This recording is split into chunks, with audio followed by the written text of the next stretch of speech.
মধ্যপ্রাচ্যের আকাশে এখন আগুনের গন্ধ, ক্ষেপণাস্ত্রের শব্দে কেঁপে উঠছে গোটা অঞ্চল। একদিকে আমেরিকা, অন্যদিকে ইসরায়েল, দুই পরাশক্তি মিলে যে দেশটিকে গুঁড়িয়ে দিতে চাইছে সেই দেশটির নাম ইরান।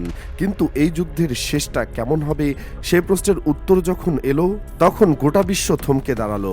কারণ উত্তরটা এলো এমন একজনের মুখ থেকে যাকে কেউ ইরানপন্থী বলার সাহস রাখে না।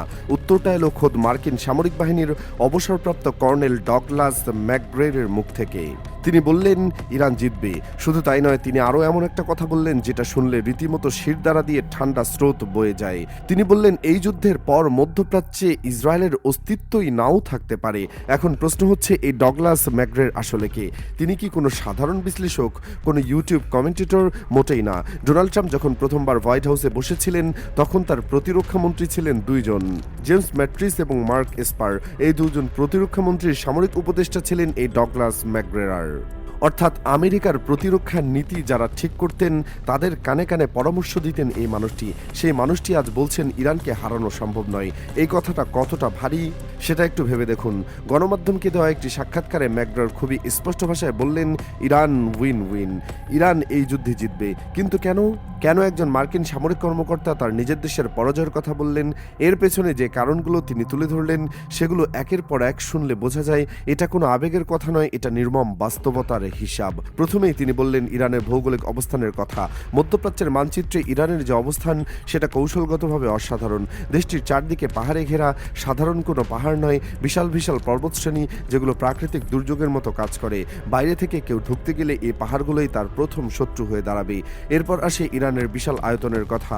দেশটির মোট আয়তনের প্রায় অর্ধেক দুটি মরুভূমির দখলে আছে, দাশতে লুত এবং দাশতে কাবির। লুত মরুভূমি এবং কাবির মরুভূমি, এই দুটি মরুভূমি এতটাই নির্জন, এতটাই জনশূন্য যে সেখানে শত শত কিলোমিটার পাড়ি দিলেও একটি মানুষের দেখা মিলবে না। তেহরান থেকে মাশহাদ যেতে হলে এই মরুভূমির পাশ দিয়ে যেতে হয়, এবং যারা সেই পথে গেছেন তারা জানেন সেখানে শুধু শূন্যতা আর নীরবতা ছাড়া কিছুই নেই। কিন্তু এই নীরবতার নিচেই লুকিয়ে আছে ইরানের সবচেয়ে ভয়ঙ্কর শক্তি। এই দাশতে লুত এবং দাশতে কাবিরে ইরানের সমস্ত সামরিক পরীক্ষা নিরীক্ষা চলে। শত শত হাজার হাজার ক্ষেপণাস্ত্র এবং ড্রোন এই মরুভূমির বিভিন্ন স্থানে মোতায়েন করা আছে। পাহাড়ের গুহায়, উপত্যকায়, আড়ালে, টিলার পেছনে কোথায় কি লুকানো আছে সেটা শুধু ইরানিরাই জানে। আমেরিকা জানে না, আমেরিকার স্যাটেলাইটও জানে না, আমেরিকার গোয়েন্দা সংস্থাও জানে না। এটাই ইরানের সবচেয়ে বড় অস্ত্র, তার নিজের ভূমির রহস্য, যেটা শুধু তার নিজের নখদর্পণে আছে। ম্যাকগ্রেগর বলেন ইরানকে যদি সত্যি পরাজিত করতে হয় তাহলে স্থল অভিযান ছাড়া কোনো উপায় নেই। আকাশপথ থেকে বোমা ফেলে ইরানকে হারানো যাবে না, কিন্তু স্থল অভিযান চালাতে গেলে আমেরিকা এমন একটা ফাঁদে পড়বে যেখান থেকে বের হওয়ার রাস্তা থাকবে না। কারণ ইরান গেরিলা যুদ্ধে অত্যন্ত দক্ষ। সিরিয়ায় তারা যুদ্ধ করেছে, ইরাকে করেছে, ইরান ইরাক যুদ্ধে 8 বছর ধরে লড়াই করেছে। এই অভিজ্ঞতা তাদের রক্তে মিশে গেছে। পাহাড়ের প্রতিটি বাঁক, মরুভূমির প্রতিটি ঢিবি তাদের চেনা। বিদেশি সেনাদের জন্য এই ভূমি হবে মৃত্যুকূপ। এরপরে আসে সমুদ্রের কথা। ইরানের উত্তরে কাস্পিয়ান সাগর, দক্ষিণে পুরোটা জুড়ে পারস্য উপসাগর। এই দুটি জলপথ ইরানকে দিয়েছে অভূতপূর্ব কৌশলগত সুবিধা। দক্ষিণে পারস্য উপসাগরের তীরে রয়েছে হরমুজ প্রণালী, যেটা ইরানের হরমুজগান প্রদেশের কাছে অবস্থিত। বন্দর আব্বাস এই প্রদেশেই। হরমুজগানের উপকূল থেকে নামলেই হরমুজ প্রণালী, এবং এই প্রণালী কার্যত ইরানের নিয়ন্ত্রণে। ইরান চাইলেই যে কোনো মুহূর্তে এই প্রণালী বন্ধ করে দিতে পারে, এবং বাস্তবে তা করেছেও। ইতিমধ্যে হরমুজ প্রণালীতে ব্রিটিশ দুটি জাহাজের ওপর আইআরজিসি হামলা চালিয়েছে। যে জাহাজগুলো মার্কিন বাহিনীকে তেল সরবরাহ করতে যাচ্ছিল সেই জাহাজগুলো জ্বলছে, নেভানোর কেউ নেই, ক্ষমতাও নেই। হরমুজ প্রণালী বন্ধ হলে কি হবে সেটা ভাবলে আতঙ্কিত হতে হয়। বিশ্বের কমপক্ষে 20 ভাগ তেল এবং গ্যাস এই প্রণালী দিয়েই পরিণত হয়। চীন, জাপান, দক্ষিণ কোরিয়া, উত্তর Korea, Singapore, Philippines, Malaysia, Indonesia, এইসব দেশে তেল যাওয়া বন্ধ হয়ে যাবে। ইউরোপে, আমেরিকায় তেল সংকট দেখা দেবে। ইতিমধ্যে তেলের দাম ব্যারেল প্রতি $80 উপরে চলে গেছে, আগে ছিল $70। এই পরিস্থিতি আর 2-1 দিন চলমান থাকলে দাম $100 ছাড়িয়ে যাবে। তখন সারা বিশ্বে জিনিসপত্রের দাম আকাশচুম্বী হবে, বিমা খরচ বাড়বে, মুদ্রাস্ফীতি ভয়াবহ আকার ধারণ করবে, বিভিন্ন দেশে অর্থনৈতিক বিশৃঙ্খলা তৈরি হবে এবং আমেরিকায় বিক্ষোভ শুরু হয়ে যাবে। আরেকটি বিষয় আছে যেটা ম্যাকগ্রের গুরুত্বের সাথে তুলে ধরলেন, সেটা হচ্ছে সাপ্লাই চেইনের বিষয়ে। ইরানের পাকিস্তান এবং আফগানিস্তানের সাথে সীমান্ত রয়েছে। ইরান চাইলে চীন থেকে পাকিস্তান ও আফগানিস্তানের ভেতর দিয়ে সামরিক রসদ নিতে পারবে, এবং বাস্তবে চীন সেই সরবরাহ দিচ্ছেও। আবার উত্তরে কাস্পিয়ান সাগরের ওপারে রাশিয়া থেকে অস্ত্র ও সামরিক সরঞ্জাম কাস্পিয়ান সাগর দিয়ে সরাসরি ইরানে চলে আসতে পারে, কেউ টের পাবে না। অর্থাৎ ইরানের নিজস্ব সামরিক উৎপাদন যদি কোনো কারণে বন্ধ হয়ে যায়, তবুও চীন এবং রাশিয়া থেকে পেছনে শক্ত দেয়ালের মতো দাঁড়িয়ে আছে। কিন্তু আমেরিকার অবস্থা ঠিক উল্টো। আমেরিকাকে 12-13 হাজার কিলোমিটার দূর থেকে সামরিক সরঞ্জাম আনতে হবে।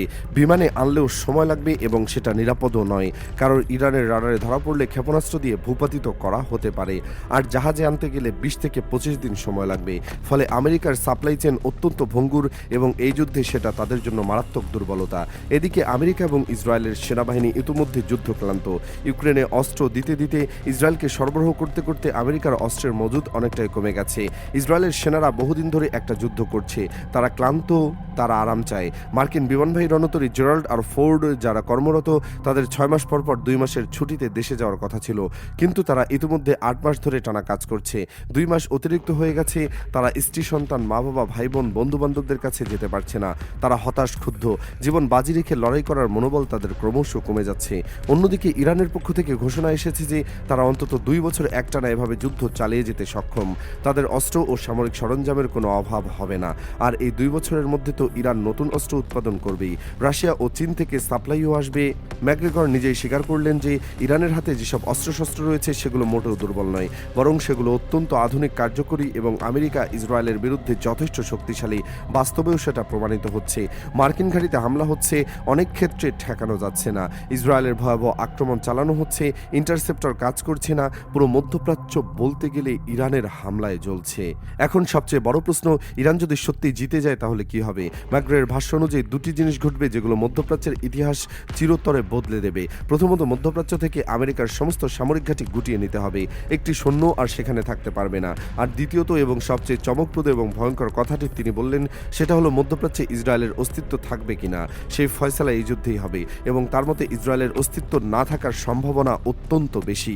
ইরান এই যুদ্ধকে তাদের অস্তিত্বের লড়াই হিসেবে নিয়েছে, আর ইতিহাস সাক্ষী যে যে জাতি কোনো যুদ্ধকে নিজের অস্তিত্বের লড়াই হিসেবে গ্রহণ করে, সেই জাতিকে পরাজিত করা পৃথিবীর কোনো কঠিনতম কাজগুলোর একটি। তারা শেষ রক্তবিন্দু পর্যন্ত লড়াই করে থাকে, পিছু হটে না, আত্মসমর্পণও করে না। এই চিত্রকে আরও জটিল করে তুলেছে আন্তর্জাতিক মেরুকরণ। রাশিয়ার সাবেক প্রেসিডেন্ট দিমিত্রি মেদভেদেভ ইতিমধ্যেই সতর্ক করে বলেছেন, বর্তমান পরিস্থিতিতে যে কোনো সময় তৃতীয় বিশ্বযুদ্ধ শুরু হয়ে যেতে পারে।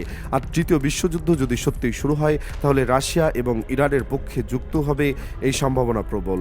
সেক্ষেত্রে পরিস্থিতি সম্পূর্ণ অন্যরকম হয়ে যাবে। আমেরিকা এবং ইসরায়েল একদিকে আর রাশিয়া, চীন অন্যদিকে। এমন একটি বৈশ্বিক সংঘাতে আমেরিকা ও ইসরায়েলের জয়ের সম্ভাবনা কতটুকু সেটা সহজেই অনুমেয়। তাই ম্যাকগ্রের বিশ্লেষণ অনুযায়ী আমেরিকা যদি সত্যি তৃতীয় বিশ্বযুদ্ধ এড়াতে চায়, তাহলে সম্ভবত তাকে পরাজয় মেনে নিতে হবে। অবশ্য মুদ্রার উল্টো পিঠটাও দেখা দরকার। ইরান যদি এই যুদ্ধে পরাজিত হয়, তাহলে পরিস্থিতি হবে সম্পূর্ণ বিপরীত। মধ্যপ্রাচ্যে ইরানের প্রভাব একেবারে শেষ হয়ে যাবে, পুরো অঞ্চলের নিয়ন্ত্রণ চলে যাবে আমেরিকা ও ইসরায়েলের হাতে। গ্রেটার ইসরায়েল বা নিউ মিডল ইস্টের যে পরিকল্পনার কথা বলা হয়, সেটা বাস্তবায়নের পথ খুলে যাবে।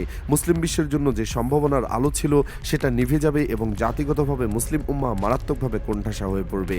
এই মুহূর্তে সবচেয়ে গুরুত্বপূর্ণ বিষয় হচ্ছে আসন্ন ঘণ্টাগুলো। ডোনাল্ড ট্রাম্প আলোচনার কথা বলছেন ঠিকই, কিন্তু একই সাথে এমন আভাস পাওয়া যাচ্ছে যে ইরানের বিরুদ্ধে সবচেয়ে বড় আঘাতটা এখনো আসেনি। আশঙ্কা করে হচ্ছে তেহরানের উপর অত্যন্ত বড় ধরনের হামলা চালানোর প্রস্তুতি চলছে। এই হামলা যদি ইরান ঠেকাতে পারে, প্রতিহত করতে পারে, তাহলে ইরানি বাহিনীর বিজয় অনেকটাই সুনিশ্চিত হয়ে যাবে বলে বিশ্লেষকরা মনে করছেন। আর যদি না পারে, তাহলে মধ্যপ্রাচ্যের ভবিষ্যৎ সম্পূর্ণ অন্যরকম হবে। যুদ্ধের এই অনিশ্চিত মুহূর্তে তেহরান অনেকটাই ফাঁকা হয়ে গেছে। মানুষজন শহর ছেড়ে আশপাশের ছোট শহরগুলোতে আশ্রয় নিচ্ছে। তেহরানে যে বাংলাদেশি কমিউনিটি আছে, তারা এখনও সেখানে আছেন এবং সবাই মোটামুটি ভালো আছেন বলে জানা গেছে।